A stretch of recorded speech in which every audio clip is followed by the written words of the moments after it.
Laging ganyan yung issue. Sorry, bloody father. Pinakakurap na gobyerno sa mundo. Oh my god, itu kan.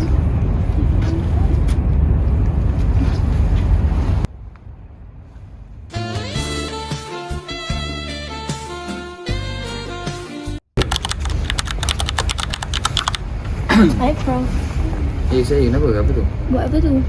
Ya, buat korang punya paper dengan jawapan sekali ni. Ayah dia nak minta tolong satu ni. Tolong tu pula. Ayah nak jawapan dan soalan untuk upcoming exam.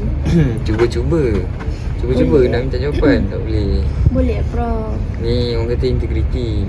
Orang nak makan kerja lah. Anak-anak kat rumah Prof. ramai. Ayah ada duit. Ayah ada 200 sekarang ni. Tapi I tak ada cash. Ayah nak QR. Tak boleh. Prof nak Integriti. Tak apa, integriti. Alah Prof ni baca-baca alim pula. Alim orang nak makan gaji halal. Alah Prof, boleh lah. Banyak tau 200 ni. 200 tu gaji saya 1% ni. Kalau macam tu, ayah ada rahsia tau. Itu Prof tak ingat kan? Prof berdua-duaan dengan seorang perempuan kan? Tapi dia bukan wife friend. Dia Prof nampak ni. Diam pula. Apa? Tapi tadi saya buat pasal integriti. Siapa tahu? Ni nanti awak scan. Nanti awak masukkan lah berapa-berapa yang awak nak. Saya rasa tapi Kalau Prof tak nak, saya sebarkan. tak apa tu. Jangan banyak cakap. Awak scan je terus. Okay Prof. Macam ni lah. Minggu depan dulu Prof Nanti saya adjust dengan awak boleh. Dah.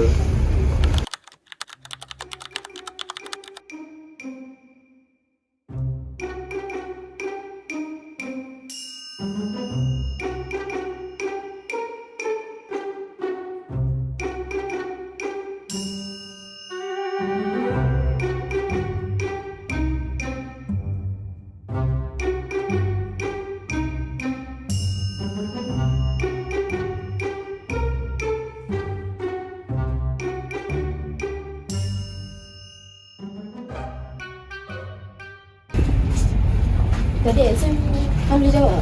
Tak boleh, sebab susah. Kan? Aku studian 4 pagi pun tak boleh jawab. Kau perasan tak tadi waktu dalam dewan exam ada lecturer bagi jawapan dekat studio? Pasal dia macam tunjuk jawapan tu kat studio. Kan? Perasan ada dah depan. Tapi tu kan dia. Alah. Dia dengan Prof kan?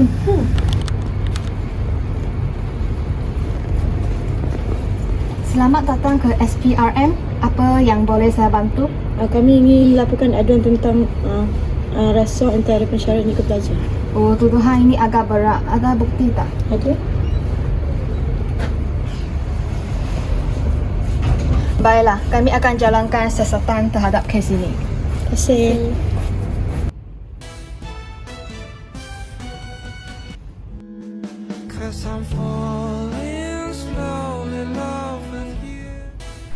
Seorang pensyarat telah dijatuhkan hukuman di bawah Seksyen 16A dan Seksyen 17A Akta Suruhanjaya Pencegahan Rasuah Malaysia kerana menerima rasuah daripada seorang pelajar.